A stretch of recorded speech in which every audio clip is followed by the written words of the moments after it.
Okay, അപ്പോൾ നമ്മൾ +2 കെമിസ്ട്രിയിൽ ഒരു ചാപ്റ്ററാണ് ഇലക്ട്രോ കെമിസ്ട്രി എന്ന് പറയുന്നത്. എന്താണ് അപ്പോൾ ഈ പറഞ്ഞ ചാപ്റ്ററിൽ എന്താണ് നമുക്ക് ആദ്യമോ ഇതിൽ ഞാൻ ആകെ കുറച്ച് ക്വസ്റ്റ്യൻസ് സെലക്ട് ചെയ്തിട്ടില്ലോ. കാരണം ഇതിൽ അധിക ക്വസ്റ്റ്യൻസും നോർമലായിട്ട് സിമ്പിൾ ഫോർമുലയും പിന്നെ നിങ്ങൾക്ക് നോർമലായിട്ട് അറിയുന്ന തിയറി വെച്ചിട്ട് ചെയ്യാൻ പറ്റുന്ന ക്വസ്റ്റ്യൻസ്. പക്ഷേ നിങ്ങൾ കുഴപ്പിച്ചളയുന്ന ക്വസ്റ്റ്യൻസ് ഡിസ്കസ് അതിന് ആ ക്വസ്റ്റ്യൻസിന് പ്രയോറിറ്റി കൊടുക്കുന്ന ഒരു സീരീസ് ആയതുകൊണ്ട് അങ്ങനത്തെ ക്വസ്റ്റ്യൻസ് നമുക്ക് ഈ ഒരു വീഡിയോയിലും ചെയ്യാം. അപ്പോൾ അതിൻ്റെ ഭാഗമായിട്ട് ആദ്യമോ ഇതിൽ വരാൻ സാധ്യതയില്ല NCERT എക്സാമ്പിൾസ് നോക്കി. ഇത് കുറച്ച് കിണ്ണം കാച്ച എക്സാമ്പിൾസ് നമുക്ക് ഇതിൽ നോക്കി നോക്കാം. അപ്പോൾ നമ്മൾ ഇതാ പേജ് നമ്പർ ഇപ്പോൾ ഈ 70 എന്താണ് ഇൻടെക്സ്റ്റ് ക്വസ്റ്റ്യൻസിൽ 3.2 ഇതൊരു സർപ്രൈസ് ആയിട്ട് വരും. Can you store copper sulphate solutions in a zinc board. ഇതൊരു ആപ്ലിക്കേഷൻ ലെവൽ ക്വസ്റ്റ്യൻ ആണ്, പഠിച്ചു നോക്കുക, എക്സാമിന് വന്നിരിക്കും. അടുത്തത് നമ്മളെ എടുപ്പോളി ഇതാ നമ്മൾ പേജ് നമ്പർ 75 ആണ് ഇൻടെക്സ്റ്റ് ക്വസ്റ്റ്യൻസിൽ 3.5ഉം 3.6 ചെയ്യുക, അത് എക്സാമിന് വരും. അടുത്തത് നമ്മളെ പേജ് നമ്പർ 79 എക്സാമ്പിൾ 3.4 ചെയ്യുക, അത് എക്സാമിന് വരും. പിന്നെന്താ നമ്മളെ പേജ് നമ്പർ 84 എക്സാമ്പിൾ 3.9 ചെയ്യുക, എക്സാമിന് വരും. അതുപോലെ പേജ് നമ്പർ 86 എക്സാമ്പിൾ 3.10 ചെയ്യുക, എക്സാമിന് വരും. പേജ് നമ്പർ 88 എന്താണ് ഇൻടെക്സ്റ്റ് ക്വസ്റ്റ്യൻസിൽ 3.12 ചെയ്യുക, ഡേഞ്ചറസ് ക്വസ്റ്റ്യനാണ്, നിങ്ങൾ ട്രൈ ചെയ്ത് നോക്കുക. പിന്നെ അതായില്ലത് തീർന്നാ ഇല്ല. പേജ് നമ്പർ 92 ഇൻടെക്സ്റ്റ് ക്വസ്റ്റ്യൻസിൽ 3.14 നിങ്ങളുടെ ടെക്സ്റ്റ് ബുക്കിൽ ഇത് എന്താണ് 2.14ഉം 2.15 ആയിരിക്കും. കാരണം എന്താ ഇത് നിങ്ങളെ പുതിയ ടെക്സ്റ്റ് ബുക്കിൽ ഇത് സെക്കൻഡ് ചാപ്റ്റർ, എൻ്റെ ഇത് തേർഡ് ചാപ്റ്റർ. കാരണം എൻ്റെ ഫസ്റ്റ് ചാപ്റ്റർ ആയിട്ട് സോളിഡ് സ്റ്റേറ്റ്സ് എന്ന് പറയുന്ന ഡിലീറ്റഡ് ചാപ്റ്റർ കൂടി ഉണ്ട് ഓൾഡ് ടെക്സ്റ്റ് ബുക്ക് ആയത്. അപ്പോൾ നിങ്ങളിൽ 3.14 നല്ല കാണിക്കുക, 2.14 പിന്നെ 2.15. അപ്പോൾ ഞാൻ പറഞ്ഞ എല്ലാ 3 പോയിന്റ് എന്ന് പറഞ്ഞ സാധനം നിങ്ങൾ എന്താക്കണം 2 പോയിന്റ് എന്ന് പറഞ്ഞിട്ട് നിങ്ങളെ ടെക്സ്റ്റ് ബുക്കിൽ നിങ്ങൾ കണ്ടുപിടിക്കണം. അപ്പോൾ എന്ത് ചെയ്യുക 2.14ഉം 2.15. അപ്പോൾ ഇത്ര ചോദ്യങ്ങളാണ് നമ്മൾ ഏതിൽ വരാൻ സാധ്യതയുള്ളത്, NCERT എക്സാമ്പിൾസും ഇൻടെക്സ്റ്റ് ക്വസ്റ്റ്യൻസ് ആയിട്ട് ഈ ഒരു പാടത്ത് നിന്ന് വരാൻ സാധ്യതയില്ലത്. ഇനി നമുക്ക് എന്ത് ചെയ്യാം, ഇതിൻ്റെ എക്സസൈസ് ക്വസ്റ്റ്യൻസ് ഒന്ന് കടന്നു പോവാം. ഓക്കെ, യെസ്, നമ്മളെ ഇലക്ട്രോ കെമിസ്ട്രി തിയറിയും പിന്നെ ഇക്വേഷൻസും ന്യൂമറിക്കൽസ് എല്ലാത്തിനും ഒരു ബാലൻസ് ഇല്ലൊരു ചാപ്റ്ററാണ് ഇലക്ട്രോ കെമിസ്ട്രി. നമ്മൾ SLCയിൽ പഠിച്ച മറ്റേ എന്താണ് ഗാൽവാനിക് സെല്ലും മറ്റേ സിങ്ക് റോഡ് കോപ്പർ റോഡ് അതുമായിട്ടെല്ലാം തുടങ്ങുന്നൊരു പാഠമാണ്. ഇതിൻ്റെ ആൻസർ ആക്ച്വലി ഇവിടെ കൊടുത്തിട്ടുണ്ട്. ഇതാ can you store copper sulphate solutions. ഇത് ആക്ച്വലി നമ്മൾ ഇൻഡെക്സ് ക്വസ്റ്റ്യൻ. ഇതിൻ്റെ ആൻസേഴ്സ് ആർക്കെങ്കിലും വേണമെന്നുണ്ടെങ്കിൽ എൻ്റെ അടുത്ത് പേഴ്സണലി പറഞ്ഞു കഴിഞ്ഞാൽ ഞാൻ ഈ പറയുന്നത് ഇതിൻ്റെ ഫോട്ടോസ് നിങ്ങൾക്ക് അയച്ചു തരുന്നതായിരിക്കും. അപ്പോൾ അത് ആവശ്യമില്ല ആൾക്കാർ ചോദിച്ചിട്ട് എന്താ ചെയ്യുക, ബന്ധപ്പെടുക. അപ്പോൾ നമുക്ക് എക്സസൈസ് ക്വസ്റ്റ്യൻസ് അല്ലേ ഈ പറയുന്ന രണ്ടാമത്തെ ക്വസ്റ്റ്യൻ ചെയ്യാം. ഗിവൺ സ്റ്റാൻഡേർഡ് ഇലക്ട്രോഡ് പൊട്ടൻഷ്യൽ, എത്രയോ സ്റ്റാൻഡേർഡ് ഇലക്ട്രോഡ് പൊട്ടൻഷ്യൽ തന്നിട്ടുണ്ട്. K+ൻ്റെത് -2.93 വോൾട്ടിലാണ്. AG+, AG bar AG 0.80 volt. Hg2+ bar Hg 0.79 volt, just short of 0.1 volt ഇവിടെ. പിന്നെ Mg2+ ബാർ Mg എന്ന് പറയുന്നത് -2.37 വോൾട്ട്. Cr3+ ബാർ Cr എന്ന് പറയുന്നത് -0.74 വോൾട്ട്. ഇതിൻ്റെ ക്വസ്റ്റ്യൻ എന്താ, ഇങ്ങനെ ഒരു ക്വസ്റ്റ്യൻ ചിലപ്പോൾ ഇന്നേ പബ്ലിക് എക്സാമിന് ചോദിച്ചിട്ടുണ്ടാവില്ല. എൻട്രൻസ് എക്സാമിനെല്ലാം പൊതുവെ ഇങ്ങനത്തെ ക്വസ്റ്റ്യൻ ചോദിക്കാനുണ്ട്, ടിപ്പിക്കൽ ക്വസ്റ്റ്യൻസ് ആയിട്ട്. Arrange these metals in the increasing order of the reducing power. Actually ഇത് നമ്മൾ ഇലക്ട്രോ കെമിസ്ട്രി പഠിച്ച ഒരാൾ എന്താണ് അതിനൊരു ആപ്ലിക്കേഷൻ കൂടിയാണ്. അതായത് നമ്മൾ റെഡോക്സ് റിയാക്ഷൻ ഇലക്ട്രോ കെമിസ്ട്രി തമ്മിൽ നല്ല ബന്ധമുണ്ട്. അത് അങ്ങോട്ടും ഇങ്ങോട്ട് കോറിലേറ്റഡ് ആയിട്ടുള്ള ചാപ്റ്റർ. +1 റെഡോക്സ്, ഈ +2 ഇലക്ട്രോ കെമിസ്ട്രി. അത് രണ്ടും തമ്മിൽ നല്ല റിലേഷൻ ഉണ്ട്. അപ്പോൾ അതിൻ്റെ ഒരു റെഡ്യൂസിങ് പവറിൻ്റെ ഒരു ആപ്ലിക്കേഷൻ ഇവിടെ വരുന്നുണ്ട്. നമുക്ക് നോക്കാം. ഇതിൽ പറയുന്നത് reducing power inversely proportional to reduction potential. ഇവിടെ ഈ കൊടുത്തിരിക്കുന്ന വാല്യൂന് ഇൻവേഴ്സ്ലി പ്രൊപ്പോർഷണൽ ആര് എന്ന് പറയുന്ന റെഡ്യൂസിങ് പവർ. അതായത് as the reduction potential decreases reducing power increase. അതായത് ഇത് കൂടുതൽ എന്താണ് ചെറിയ വാല്യൂ ആവും തോറും, ചെറിയ വാല്യൂ മീൻസ് ഇപ്പോൾ 0 കഴിഞ്ഞിട്ട് ചെറിയ വാല്യൂ എന്നാൽ -1, അത് കഴിഞ്ഞാൽ -2. ഇതൊക്കെ -2 അല്ല, ഇതിപ്പോൾ ഏകദേശം ഒരു -3ൻ്റെ അടുത്ത് വരൂ, ഇതൊരു -1ൻ്റെ അടുത്ത് വരൂ. അപ്പോൾ you know what I am saying. അപ്പോൾ ഇത് കുറയും തോറും എന്താ ഇൻവേഴ്സ് പ്രൊപ്പോർഷനിൽ പറഞ്ഞാൽ ഈ റെഡ്യൂസിങ് പവർ കൂടും. അപ്പം നമ്മളെന്താ മനസ്സിലാക്കേണ്ടത്, എത്രത്തോളം അത് നെഗറ്റീവ് ആണോ. ഇപ്പോൾ അങ്ങനെയല്ല, ഇപ്പോൾ എന്താണ് ഈ പോസിറ്റീവ് വാല്യൂസ് മാത്രമേ ഈ ഒരു 5 പോസിറ്റീവ് വാല്യൂസ്. അപ്പോൾ 5 പോസിറ്റീവ് വാല്യൂസിൽ ഏത് ഏറ്റവും കൂടുതൽ റെഡ്യൂസിങ് പവർ ആയിരിക്കും, അതിൽ ആ പോസിറ്റീവ് വാല്യൂസിലായിരിക്കണം ഏറ്റവും ചെറിയ വാല്യൂ. ഇപ്പോൾ ഒരു 0, 0.2, 0.5, 0.93 പിന്നെ 1, ഇതിൽ ഏറ്റവും കുറഞ്ഞ ആയിരിക്കും 0 ആയിരിക്കും. കാരണം ഇതിൽ ഏറ്റവും ചെറിയ നമ്പർ എന്ന് പറയുന്നത് 0 ആണ്, ഏറ്റവും കുറഞ്ഞ റിഡക്ഷൻ പൊട്ടൻഷ്യലുള്ള ആൾ. പക്ഷേ അതേ സമയത്ത് മൈനസ് അല്ലെങ്കിൽ ഏരിയ നമ്മൾ ആർക്ക് പ്രയോറിറ്റി കൊടുക്കണം. കാരണം 0 കഴിഞ്ഞിട്ട് പിന്നെയും ചെറിയ നമ്പേഴ്സാണ് മൈനസ് നമ്പേഴ്സ് എന്ന് പറയുന്നത്, നെഗറ്റീവ് നമ്പേഴ്സ്. അപ്പോൾ ഒരു -1, -2 പിന്നെ ഇവിടെ ഒരു 1 പിന്നെ ഒരു 1.5 എല്ലാം ഉണ്ടെങ്കിൽ ഇവിടെ ആയിരിക്കും ഏറ്റവും റെഡ്യൂസിങ് പവർ കൂടുതൽ ഈ ആൾക്കാരും. കാരണം ഇയാൾ ഇവിടെ ഏറ്റവും എന്താണ് ലീസ്റ്റ് നമ്പർ എന്ന് പറയുന്നത് -2 എന്ന് പറയുന്നത്. അതേപോലെ നമ്മൾ ഇതിൽ എന്ത് കണ്ടുപിടിക്കുക, ഏറ്റവും ഇതിലിപ്പോൾ നെഗറ്റീവ് നമ്പേഴ്സ് ഇല്ലാണ്ട് നമ്മൾ എന്താണ്, ഇതിൽ ആരാണ് ഏറ്റവും കൂടുതൽ നെഗറ്റീവ് അയാളായിരിക്കും ഈ പറയുന്ന എന്താണ് ഇത് ഏറ്റവും റെഡ്യൂസിങ് പവർ കൂടിയ ആൾ. അതിനുശേഷം അതിലും കുറച്ച് കുറഞ്ഞ നെഗറ്റീവ്, അതിനുശേഷം പിന്നെ പോസിറ്റീവ് നമ്പേഴ്സിൻ്റെ എന്താണ് കുറഞ്ഞ് എന്നിട്ട് ഏറ്റവും എന്താണ് ലീസ്റ്റ് റെഡ്യൂസിങ് പവർ ആയിരിക്കും ഇതിലായിരിക്കണം ഏറ്റവും കൂടുതൽ ആ ഒരു ചാർജ് ഇല്ല. അത് എന്തായാലും പോസിറ്റീവ് ആയിരിക്കുമല്ലോ, അത് എന്തായാലും നെഗറ്റീവ് ചാർജ് ഏറ്റവും കുറവ് വരാൻ സാധ്യതയില്ല. ഏറ്റവും കൂടുതൽ വരാൻ സാധ്യതയുള്ളത് എന്താ പറയുക, ഏറ്റവും കുറവൊന്നുമില്ല, ഏറ്റവും കൂടുതൽ എന്തായാലും എന്ന് പറയുന്നത് കൂടുതൽ വരാൻ സാധ്യത എന്ന് പറയുന്നത് നെഗറ്റീവ് നമ്പേഴ്സ് എന്തായാലും വരില്ല. അവർ എപ്പോഴും ലീസ്റ്റ് കാറ്റഗറിയിൽ വരും, ലീസ്റ്റ് വരുന്ന കാറ്റഗറിയിൽ വരും. ഏറ്റവും മോസ്റ്റ് വരുന്ന കാറ്റഗറി ഏതാ, പോസിറ്റീവ് നമ്പേഴ്സ്. നമുക്ക് നോക്കാം ഇതിൽ ഏതായാലും. എനിക്ക് തോന്നുന്നു എന്തായാലും ആൻസറിൽ ഫസ്റ്റ് വരുന്നത് ഇയാളായിരിക്കും. ഇൻക്രീസ് കൊണ്ടെന്ന് പറയുമ്പോൾ ചെറുതെന്ന് വരുന്നില്ല, ഇത് നിന്ന് വെച്ചിട്ട് AG+ എന്ന് വെച്ചിട്ട് തുടങ്ങാനാ സാർ. നമുക്ക് നോക്കാം. So arrange the given metals on this basis. ചെയ്യാലോ നമുക്ക്. എങ്ങനെ ചെയ്യാം, ഇതാ വളരെ വ്യക്തമായിട്ട് കൊടുത്തിട്ടുണ്ട്. ഇതാ AG ഫസ്റ്റ്, പിന്നെ അതിലും കൂടുതലായിരിക്കും HGന്, അതിലും കൂടുതലായിരിക്കും CRന്, അതിലും കൂടുതലായിരിക്കും നെഗറ്റീവ് ആയിട്ടുള്ള MGന്, നെഗറ്റീവ് വാല്യൂല്, പിന്നെ ഏറ്റവും നെഗറ്റീവ് ആയിട്ടുള്ള ഈ ഒരു കൂട്ടത്തിൽ പൊട്ടാഷ്യത്തിനാണ്. അപ്പോൾ ഇങ്ങനെയായിരിക്കും ഇതിൻ്റെ ഓർഡർ വരും. നിങ്ങൾ ആ ഒരു പവർ നോക്കി നോക്കി. ഇതാ ഏറ്റവും കൂടുതൽ ഇല്ല ആൾ, ഏറ്റവും കുറവ് റെഡ്യൂസിങ് പവർ, ഏറ്റവും പിന്നെ അതിൽ കുറച്ചില്ല ആൾ കുറച്ചും കൂടി അയാൾക്കുണ്ട്. ഇയാൾ നെഗറ്റീവിലെത്തി, അപ്പോൾ ഇയാൾക്ക് കുറച്ചും കൂടിയുണ്ട്. ഇയാൾ -2.37, അപ്പോൾ ഇയാൾ കുറച്ചും കൂടി റെഡ്യൂസിങ് പവറിലാണ്. ഇയാൾ ഏറ്റവും കൂടുതൽ, ഐ മീൻ ഈ ഒരു കമ്പാരിറ്റീവ്ലി പറയുകയാണെങ്കിൽ ഇയാളാണ് ഈ 5 ആൾക്കാരിൽ ഏറ്റവും കൂടുതൽ റെഡ്യൂസിങ് പവറിലാണ്. കാരണം എന്തായി, ഈ സംഘത്തിൻ്റെ ഏത് റിഡക്ഷൻ പൊട്ടൻഷ്യൽ എന്ന് പറയുന്ന ഈ ഒരു വാല്യൂ വളരെ നെഗറ്റീവ് എന്ന് പറയുമ്പോൾ അത്രയും ലീസ്റ്റാണ്. -3ൻ്റെ അടുത്താണ് വരുന്നത്. ഇതൊക്കെ എന്താ, ഇതൊരു ഓൾമോസ്റ്റ് +1ൻ്റെ അടുത്താണ് വരുന്നത്. അതുകൊണ്ട് തന്നെ ഈ കമ്പാരിറ്റീവ്ലി പറയാം AG HG CR MG potassium. ഇങ്ങനെ ആയിരിക്കും ക്വസ്റ്റ്യൻ ആൻസർ. ഇതാ metal which has lower reduction potential more negative value has greater reducing capacity because itself gets oxidise more easily. അപ്പോൾ എന്താ, നമ്മളെ മോർ നെഗറ്റീവ് വാല്യൂ ഇല്ല മെറ്റലിന് എന്തായിരിക്കും reducing capacity കൂടുതലായിരിക്കും. അപ്പോൾ അങ്ങനത്തെ ആൾക്കാരെ നമ്മൾ എന്തായിട്ട് സെലക്ട് ചെയ്യുക. അപ്പോൾ ഇതിൽ പറയുന്നുണ്ട് because it self get oxidise and reducing. അതായത് അപ്പോൾ ഇങ്ങനത്തെ ആൾക്കാർ നമ്മൾ നല്ലൊരു ഗുഡ് റെഡ്യൂസിങ് ഏജൻ്റായിട്ട് എവിടെ ഉപയോഗിക്കുക, നമ്മളെ കെമിസ്ട്രിയിൽ ഉപയോഗിക്കാറ്. നമ്മൾ പറയാറില്ല മറ്റേ റെഡോക്സ് റിയാക്ഷൻസിൽ റെഡ്യൂസിങ് ഏജൻറ്റ്, ഓക്സിഡൈസിങ് ഏജൻറ്റ്. അപ്പോൾ ഈ ബേസിസിലാണ് നമ്മൾ റെഡ്യൂസിങ് ഏജൻറ്റിനെ സെലക്ട് ചെയ്യുക. ഇയാൾക്ക് എന്താണ് കൂടുതൽ റിഡക്ഷൻ പൊട്ടൻഷ്യൽ കുറഞ്ഞ ആളാണ്, നെഗറ്റീവ് വാല്യൂ ആണ്, അപ്പോൾ അയാൾക്ക് കൂടുതൽ റെഡ്യൂസിങ് കപ്പാസിറ്റി ഉണ്ടാവും. അപ്പോൾ എന്താ, അയാൾ നല്ലൊരു ഗുഡ് റെഡ്യൂസിങ് ഏജൻ്റാണ്. അപ്പോൾ ഇതുകൊണ്ടാണ് ഞാൻ പറഞ്ഞത് ഈ ഇലക്ട്രോ കെമിസ്ട്രിയും റെഡോക്സ് റിയാക്ഷനും തമ്മിൽ കോറിലേഷൻ, രണ്ടും തമ്മിലൊരു ബന്ധമുണ്ട്. നിങ്ങൾ വെറുതെ വിചാരിക്കേണ്ടത്, ഞാൻ വെറുതെ പറയാനാണില്ല. ഇതാണ് ആ പറയുന്ന രണ്ട് പാഠങ്ങളും കൂട്ടിക്കുഴച്ചിട്ടുള്ള ആപ്ലിക്കേഷൻ എന്ന് പറയുന്നത്. അപ്പോൾ ഇതാണ് ഈ ക്വസ്റ്റൻ ആൻസർ. ഇനി ബാക്കിയിൽ ഇതെല്ലാം നിങ്ങൾക്ക് സ്വന്തമായിട്ട് കാൽക്കുലേഷൻ വെച്ചിട്ട് ΔGR = കാണുന്നുണ്ടാവില്ല അല്ലേ, നമ്മളെ ΔGRG = -2.303 RT log Kc. ഇത് വാല്യൂ എല്ലാം കൊടുത്തിട്ടുണ്ട്, കണ്ടുപിടിക്കുക. ഇതൊന്നും ഞാൻ ചെയ്യിപ്പിക്കുന്നില്ല, ഇതൊന്ന് LKG level questions. Write the Nernst equation, ഇങ്ങനെ കുറച്ച് ഇക്വേഷൻ വന്നിട്ട് നേൺസ്റ്റ് ഇക്വേഷൻ എഴുതുക. ഇതൊക്കെ ഞാനെന്ത് പറയാനപ്പോൾ, അതൊക്കെ ഇതെല്ലാം നിങ്ങൾ സ്വന്തമായിട്ട് തന്നെ ചെയ്യാതെ. Define conductivity and molar conductivity, ഇതിൻ്റെ ഡെഫിനേഷൻ എഴുതി കൊടുക്കുക. പിന്നെ എന്താ പറയേണ്ടത്, കണ്ടക്ടിവിറ്റി, ഇതെവിടെ കുറച്ച് നമ്മളെ കണ്ടക്ടിവിറ്റിയും റെസിസ്റ്റൻസ് ആയിട്ട് റിലേറ്റഡ് ആയിട്ടുള്ള കുറച്ച് ഈസി ന്യൂമറിക്കൽസ് കൊടുത്തിട്ടുണ്ട്. ഇതെല്ലാം നിങ്ങൾ സ്വന്തം തന്നെ ചെയ്യുക. ഇതൊക്കെ വളരെ എളുപ്പത്തിലുള്ള ചോദ്യങ്ങളാണ് ആക്ച്വലി. പിന്നെ ഈ ഒരു ഗ്രാഫ് എന്തായാലും എക്സാമിന് വരാൻ സാധ്യതയില്ല. കാരണം അങ്ങനെ ഇന്നലെ ഇനി എന്നാ പറയുക, എക്സാം അൾട്രാ ലെവൽ ടഫ് ആവുകയാണെങ്കിൽ വേണ്ടിക്കൽ ഈ ഒരു ക്വസ്റ്റ്യൻ വരാം, അത്രേ ഞാൻ പറയുന്നില്ല. അല്ലെങ്കിൽ ഇത് വരുമെന്നില്ല. എനിക്കിത് എന്താ മനസ്സ് പറയുന്നുണ്ട്, ഇതെന്തായാലും വരുമെന്നില്ല. അപ്പോൾ നോക്കാം നമുക്ക്. Question number 11 conductivity. ഇത് കുറച്ച് പ്രയാസമുണ്ട്, ഇത് അത്ര എളുപ്പമാണ് ക്വസ്റ്റ്യൻ ആണെന്ന് പറയാനില്ല. ഇത് 2 സ്റ്റെപ്പ്, ഇതാ സ്റ്റെപ്പ് 1 സ്റ്റെപ്പ് 2 വെച്ചിട്ട് ചെയ്യണം. നമുക്ക് നോക്കി നോക്കാം. Conductivity of A 0 point conductivity കണ്ടുപിടിക്കണം. അല്ല, കണ്ടക്ടിവിറ്റി തന്നിട്ടില്ല, നോക്കാം നമുക്ക്.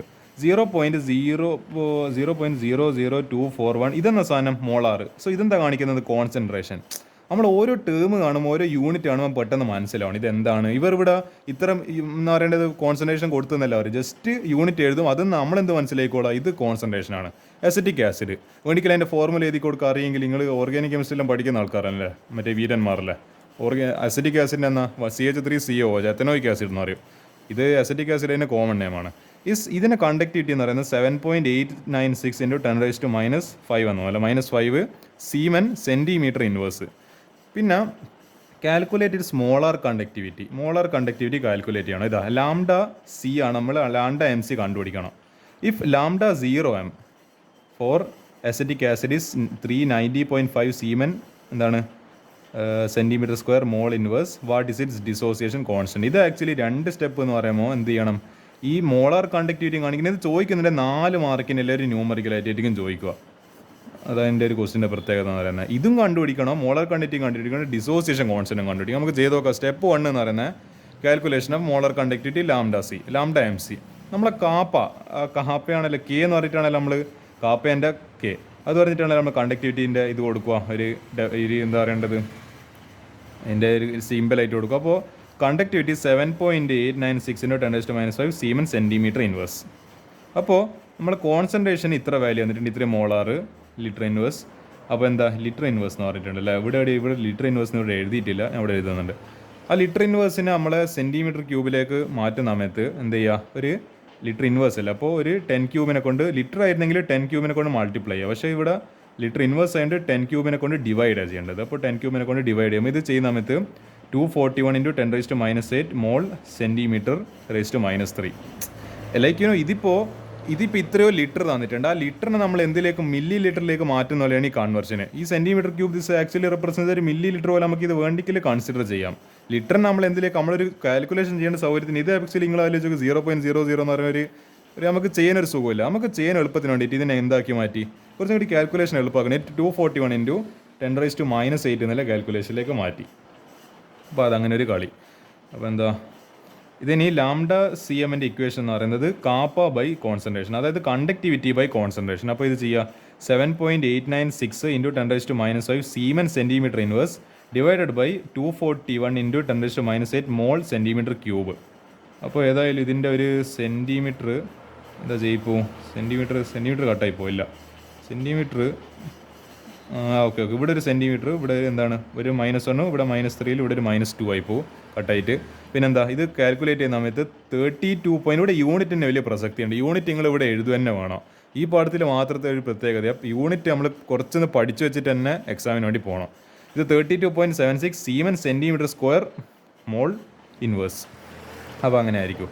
ഇപ്പോൾ മോളാർ കണ്ടക്ടിവിറ്റിൻ്റെ യൂണിറ്റ് ഡയറക്റ്റ് ആയിട്ട് ഇങ്ങനെ എഴുതാൻ അറിയില്ല, എന്ത് ചെയ്യുക, ഇവിടെ ഇത് എഴുതിയിട്ട് ഇത് എന്താ ഈ കട്ട് ചെയ്തിട്ട് ഇവിടെ -1 -3 ഇവിടെ ഒരു -2 ആക്കും. ഇത് മുകളിലേക്ക് വന്നിട്ട് എന്താണ് -2 എന്നുള്ള മുകളിൽ പോകുമ്പോൾ +2 ആയിട്ട് മാറും. അപ്പോൾ അങ്ങനെ അത് സെൻറ്റിമീറ്റർ സ്ക്വയർ ആയത്. പിന്നെ ഇവിടെ മോൾ ഇൻവേഴ്സ് ഉണ്ട്. ഇത് മോള് ⁻1 മുകളിൽ പോകുന്ന സമയത്ത് മോൾ ഇൻവേഴ്സ് ആവും. പിന്നെ ഇവിടെ സീമൻ എന്നുള്ളത് എസ് ഉണ്ട് ഇവിടെ. അടുത്ത സ്റ്റെപ്പ് എന്ന് പറയുന്നത് calculation of dissociation constant KA. അപ്പോൾ നിങ്ങൾ ആലോചിക്കൂ, ഇത് വെറുതെ എന്ന് പറയുന്നത് ഇത് ഒറ്റയടിക്ക് കണ്ടാൽ പോരെ, പക്ഷേ ഇത് ഒറ്റയടിക്ക് കാണാൻ പറ്റില്ല. കാരണം ഈ സ്റ്റെപ്പ് ചെയ്ത ഒരാൾക്ക് മാത്രമേ ഈ സെക്കൻഡ് സ്റ്റെപ്പിൽ ഈ ഫസ്റ്റ് സ്റ്റെപ്പ് കൃത്യമായിട്ട് ആൻസർ കിട്ടിയ ഒരാൾക്ക് മാത്രമേ സെക്കൻഡ് സ്റ്റെപ്പിൽ, അതുകൊണ്ട് ഈ ക്വസ്റ്റിന് 4 മാർക്കിനാവാൻ കാരണവും ഇത്ര ടഫ് ആവാനും കാരണം ഇത് നമ്മൾ തെറ്റിച്ച് കഴിഞ്ഞാൽ ഈ കിട്ടുന്ന ഫൈനൽ ആൻസറും തെറ്റിപ്പോവും. അപ്പോൾ ഇതിന് എന്തായാലും തെറ്റിയാണ് ഒരു മാർക്കോ, ഇതിനൊരു തെറ്റിയാണ് അപ്പോൾ ഇത് തെറ്റിയ കാരണം ഇന്നാലും ഇത് തെറ്റിപ്പോവും, ഇതിന് ഫൈനൽ ആൻസർ തെറ്റിപ്പോവും. കാരണം ഇവിടെ ഇതാ ലാംഡ സി എം, അപ്പോൾ ഇതാ ലാംഡ സി എം ആണല്ലേ ഇത്. അപ്പോൾ ഈ വാല്യൂ നമ്മൾ ഇവിടെ തെറ്റിച്ചിട്ടില്ല, വാല്യൂ ഇവിടെ എഴുതി കഴിഞ്ഞാൽ ഇവിടുത്തെ ആൻസറും തെറ്റിപ്പോൾ ഇവിടുന്ന് ഒരു മാർക്ക് കട്ടായി പോവും, ഈ ഫൈനൽ ആൻസർ ഇവിടുന്ന് ഒരു മാർക്ക് കട്ടായി ഇപ്പോൾ 4 മാർക്കിന് എഴുത്തത്തിന് വെറും 2 മാർക്ക് കിട്ടും. ഇത് ഈ പറയുന്ന ഇക്വേഷനും പ്രൊസീജിയർ ഇതിനൊരു മാർക്ക്, ഇതിൻ്റെ പ്രൊസീജിയർ ഇക്വേഷൻ ഇതിനൊരു മാർക്ക്. പക്ഷെ നിങ്ങൾ ആലോചിച്ച് നോക്ക്, 4 മാർക്ക് നിങ്ങൾക്ക് എന്താ പറയുക വെറുതെ ഒരു സില്ലി എറർ കാരണം ഇത് ചെറിയൊരു മിസ്റ്റേക്ക് കാരണം തെറ്റിപ്പോയി കഴിഞ്ഞാൽ ഇതും തെറ്റിയില്ലേ. അപ്പോൾ ഇതാണ് ഈ ക്വസ്റ്റ്യൻ്റെ പ്രത്യേകത. അങ്ങനെ നിങ്ങൾ വെറുതെ 2 മാർക്ക് നഷ്ടപ്പെടുത്തത് സൂക്ഷിച്ചിട്ട് ശ്രദ്ധയോടുകൂടിയിട്ട് ക്വസ്റ്റ്യൻ ചെയ്യുക. Calculation of degree of dissociation CH3COH alpha വെച്ചിട്ട് ഡിനോട്ട് ചെയ്യുക. Alpha = lambda m / lambda 0m. അപ്പോൾ എന്ത് ചെയ്യുക, ആദ്യം നമ്മൾ ഡിഗ്രി ഓഫ് ഡിസോസിയേഷൻ കാണിക്കണം. ഡിസോസിയേഷൻ കോൺസ്റ്റൻറ്റ് K കണ്ടുപിടിക്കണം. പക്ഷേ അതിന് മുൻപ് അത് കണ്ടുപിടിക്കുന്ന മുന്നോടിയായിട്ട് നമ്മൾ ആദ്യം ഡിഗ്രി ഓഫ് ഡിസോസിയേഷൻ കണ്ടുപിടിക്കണം, ആൽഫ എന്ന് പറയുന്ന വാല്യൂ. അപ്പോൾ 32.76 ഡിവൈഡഡ് ബൈ 390.5 ഇടുന്ന കിട്ടിയത് നമുക്ക് ഇതാ ഇവിടെ ഓൾറെഡി കൊടുത്തിട്ടുണ്ട്, ക്വസ്റ്റ്യനിൽ തന്നെ കൊടുത്തിട്ടുണ്ട് 390.5 ലാംഡ 0m. ഇത് ചെയ്യുന്ന സമയത്ത് നമുക്ക് കിട്ടും ആൻസർ 8.4 × 10⁻². അപ്പോൾ ഇവിടെ വെച്ച് ആൻസർ ആയിട്ടില്ല. ഇനി ആ K കണ്ടുപിടിക്കുന്നത്, K കണ്ടുപിടിക്കുന്ന സമയത്ത് ഡിസോസിയേഷൻ കോൺസ്റ്റൻ്റ് ആണല്ലോ. അപ്പോൾ എന്താ concentration of CH3COO- into concentration of H+ divided by concentration of acetic acid. അപ്പോൾ CA അതായത് concentration into degree of dissociation, പിന്നെ concentration into degree of dissociation divide by concentration into 1 - degree of dissociation. അപ്പോൾ ഇത് C എന്താണ് ഇവിടെ എന്തായാലും ഒരു C, പിന്നെ ഇവിടുത്തെ ഒരു C ക്യാൻസൽ ആയി, പിന്നെ ആൽഫ ഇൻറ്റു C എന്നല്ല C ആൽഫ ഇൻറ്റു ആൽഫ എന്ന് പറയുമ്പോൾ ഈ ആൽഫ സ്ക്വയർ. അപ്പോൾ C alpha square divided by 1 - alpha. അപ്പോൾ ചെയ്യുന്ന സമയത്ത് കോൺസെൻട്രേഷന് പകരം 0. ഇതിങ്ങനെ ചെയ്യേണ്ട ആവശ്യമില്ല. ഇത് മറ്റേ നമ്മളിവിടെ ഒരു വാല്യൂ കിട്ടിയില്ല തന്നെ 241 × 10⁻⁸. ഈ വാല്യൂവിന് പകരം 241 × 10⁻⁸ ചെയ്യുക ഒരു എളുപ്പത്തിന് വേണ്ടിയിട്ട്. പിന്നെ നമ്മളിപ്പോൾ ഇവിടെ ഒരു വാല്യൂ കണ്ടുപിടിച്ചല്ലോ 0.084 ആ ആൽഫ എന്ന് പറയുന്നത്. അപ്പോൾ അതിൻ്റെ എന്ത് ചെയ്യുക, സ്ക്വയർ എടുക്കുക, കാരണം ഇവിടെ ആൽഫ സ്ക്വയർ ആയത് ഡിവൈഡഡ് ബൈ 1 - ആൽഫ എന്ന് പറയുമ്പോൾ 0.084. ഇത് ചെയ്യുന്ന സമയത്ത് ആൻസർ ഫൈനലി എന്ത് കിട്ടും, 1.85 × 10⁻⁵. ഇത് എഴുതിയാലും മതി, ഇവിടെ എഴുതിയാലും ഫുൾ മാർക്ക് കിട്ടും. പിന്നെ നിങ്ങൾക്ക് ഒരു സ്റ്റൈലിന് വേണ്ടിയിട്ട് ഒരു മൊഞ്ചിന് വേണ്ടിയിട്ട് ഇതിങ്ങനെ നമ്മളെ സയൻറ്റിഫിക് നോട്ടേഷൻ വെച്ചിട്ട് പവറിൻ്റെ 10th പവറിൽ വെച്ചിട്ട് ഇങ്ങനെ വേണ്ടിക്കിൽ എഴുതാം. അത് നിങ്ങളെ സൗകര്യം പോലെ. 1.85 × 10⁻⁵ മോള് ലിറ്റർ ഇൻവേഴ്സ്.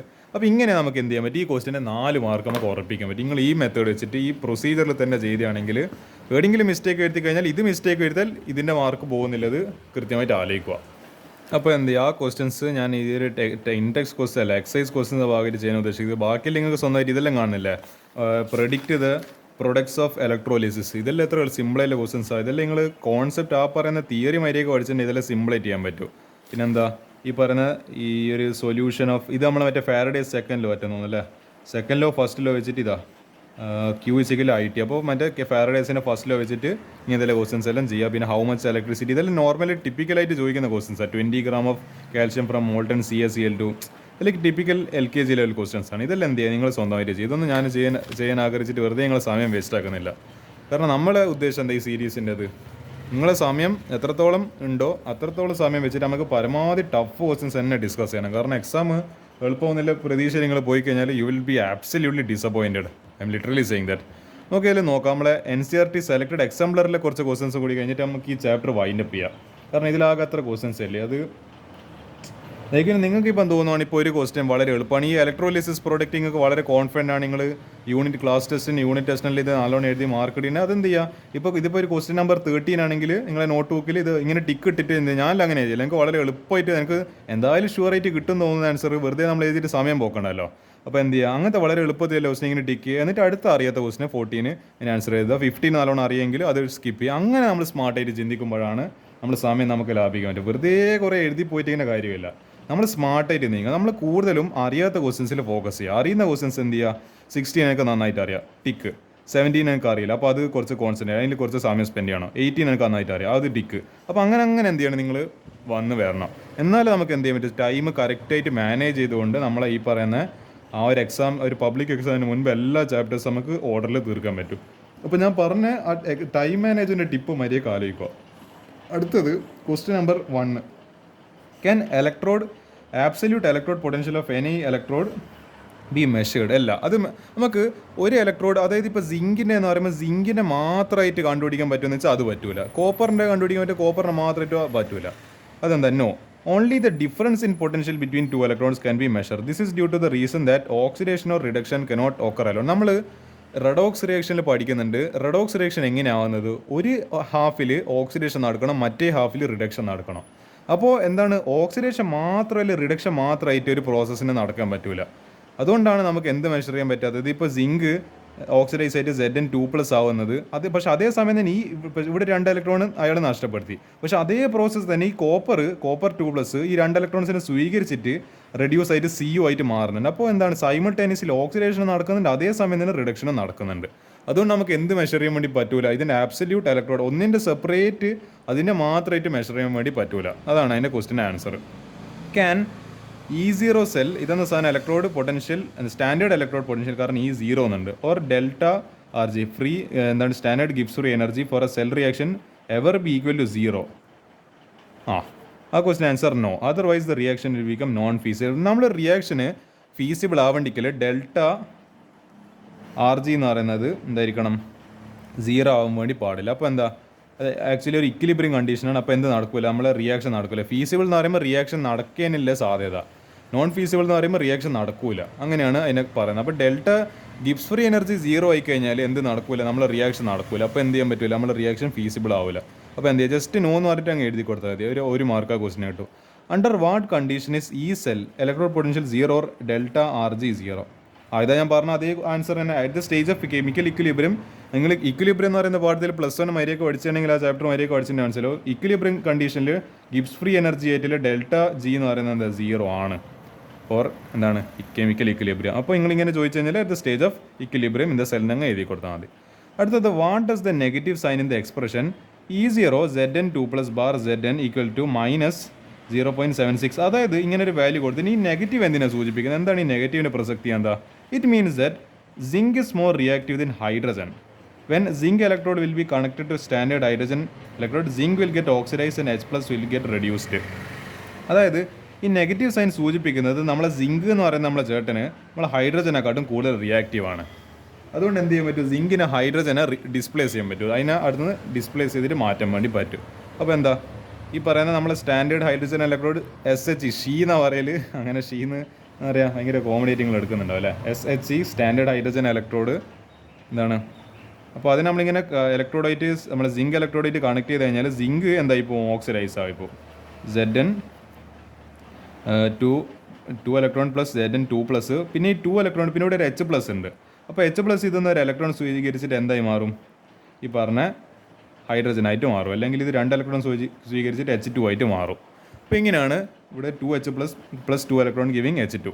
അപ്പോൾ ഇങ്ങനെ എന്ത് സംഭവിക്കും, ഈ ഒരു റിഡക്ഷൻ ഇവിടെ നടക്കുന്നുണ്ട്. അപ്പോൾ ഇതാണ് ഈ ക്വസ്റ്റ്യൻ ആൻസർ എന്ന് പറയുന്നത്. ഒരു ക്വസ്റ്റ്യൻ കൂടി ഞാൻ ഇവിടെ എവിടെ ഞാൻ കണ്ടുവച്ചായിരുന്നു, അതുകൂടി ഡിസ്കസ് ചെയ്തിട്ട് നമുക്ക് പറ്റുമെങ്കിൽ ഒരു എന്താണ് കഥയങ്ങ് നിർത്തിക്കളയാം.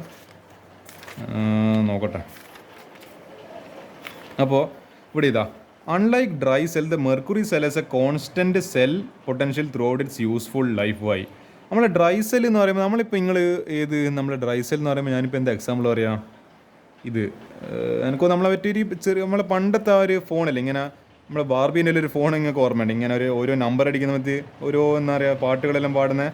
അതിൻ്റെ ബാറ്ററി നിങ്ങൾ നോക്കിയാൽ മനസ്സിലായി, ഒരു സിൽവർ കളർ പോലത്തെ ഒരു റൗണ്ട് ഒരു കുഞ്ഞ് ബാറ്ററി. അല്ലെങ്കിൽ നമ്മൾ ഇപ്പോഴത്തെ ഒരു ഇതുണ്ട് തെർമോമീറ്ററിൽ എന്താണ് നമ്മൾ ഈ പറയുന്ന ഇലക്ട്രിക് തെർമോമീറ്റർ, നമ്മളെ പണ്ടത്തെ മെർക്കുറി തെർമോമീറ്ററിൽ ഇലക്ട്രിക് തെർമോമീറ്ററിൻ്റെ ബാറ്ററി കഴിച്ച് നോക്കിയാൽ മനസ്സിലായി, ഒരു റൗണ്ട് ഒരു സിൽവർ പോലത്തെ ഒരു കുഞ്ഞ് റൗണ്ട് സാധനം.